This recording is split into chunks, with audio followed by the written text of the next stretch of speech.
ಬಳ್ಳಾರಿ ಜನತೆಗೆ ವಾಲ್ಮೀಕಿ ಜಯಂತಿ ಹಾರ್ದಿಕ ಶುಭಾಶಯಗಳು. ವಾಲ್ಮೀಕಿ ಜಯಂತಿ ಪ್ರಯುಕ್ತ ಇವತ್ತು ಒಂದು ದೊಡ್ಡ ಮಟ್ಟದಲ್ಲಿ ಬೈಕ್ ರ್ಯಾಲಿಯನ್ನು ಪರಶಿಮನವರು, ಜಗನವರು, ನಮ್ಮ ತಮ್ಮನಾದಂಥ ರಾಜು ಅವರು, ಸೀನಾ ಅವರು, ರಘು ಅವರು ಎಲ್ಲರೂ ಸೇರಿ ಒಂದು ದೊಡ್ಡ ಮಟ್ಟದಲ್ಲಿ ಒಂದು ರ್ಯಾಲಿಯನ್ನು ಹಮ್ಮಿಕೊಂಡಿದ್ದೀವಿ. ಯಾಕಂದರೆ ವಾಲ್ಮೀಕಿಯವರು ಒಂದೇ ಸಮುದಾಯಕ್ಕೆ ಸೇರಿದಂಥವರಲ್ಲ, ಇಡೀ ಭಾರತ ದೇಶಕ್ಕೆ ಸೇರಿದಂಥವ್ರು.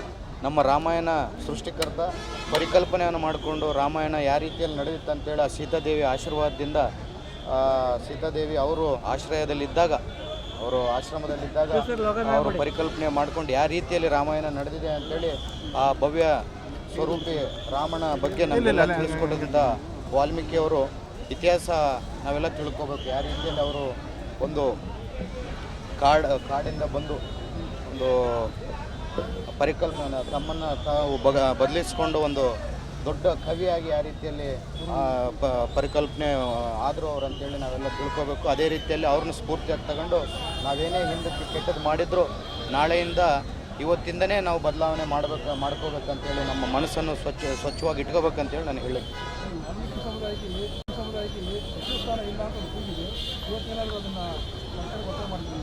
ನನ್ನ ಕಡೆಯಿಂದ ಇವತ್ತು ನಿಮ್ಗೆ ಹೇಳ್ತಿದ್ದೀನಿ, ನಮ್ಮ ನಾಗೇಂದ್ರಣ್ಣವರು 100ಕ್ಕೆ 100 ಮಂತ್ರಿ ಆಗೇ ಆಗ್ತಾರೆ, ಆಗಲೇಬೇಕು. ಸಿದ್ದರಾಮಯ್ಯ ಸಾಹೇಬರು ಹೇಳಿದ್ದಾರೆ, ಡಿ ಕೆ ಶಿವಕುಮಾರ್ ಸಾಹೇಬರು ಹೇಳಿದ್ದಾರೆ. ನಾವು ಕೂಡ ನಮ್ಮ ನಾಗೇಂದ್ರಣ್ಣವರು ಮಂತ್ರಿಗಳು ಆಗೋಕ್ಕೆ ಏನೇ ಪ್ರಯತ್ನಕ್ಕಾಗಿರ್ಬೋದು, ಏನೇ ತ್ಯಾಗಕ್ಕಾಗಿರ್ಬೋದು ನಾವು ಸಿದ್ಧ ಅಂತ ಹೇಳಿ.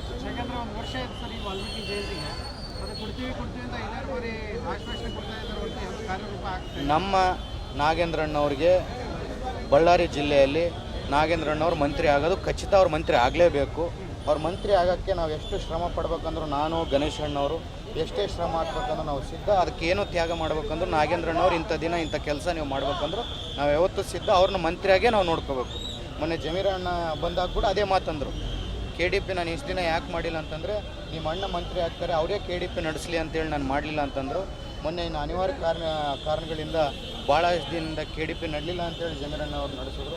ಆದಷ್ಟು ಬೇಗ ನಾವೇನು ಈಗ ಸಾಹಿತ್ಯ ಸಮ್ಮೇಳನ ನಡೀತಿದೆ, ಅದು ನಮ್ಮ ನಾಗೇಂದ್ರಣ್ಣವರು ಜಿಲ್ಲಾ ಉಸ್ತುವಾರಿ ಸಚಿವರಾಗಿ ಅವರ ಅಧ್ಯಕ್ಷತೆಯಲ್ಲೇ ನಡೆಯುತ್ತೆ ಅಂತೇಳಿ ಆ ವಾಲ್ಮೀಕಿ ತಾತನವರು ನಮ್ಗೆ ಆಶೀರ್ವಾದ ಮಾಡ್ತಾರೆ ಅಂತೇಳಿ ನಾವು ಟೈಮ್ಲೈನ್ ಕನ್ನಡ ಹಾಗೂ ಯೂಟ್ಯೂಬ್, ಫೇಸ್ಬುಕ್, ಇನ್ಸ್ಟಾಗ್ರಾಂನಲ್ಲಿ ಜಾಹೀರಾತನ್ನು ನೀಡಲು ಕೂಡಲೇ ಈ ನಂಬರ್ಗೆ ಕರೆ ಮಾಡಿ.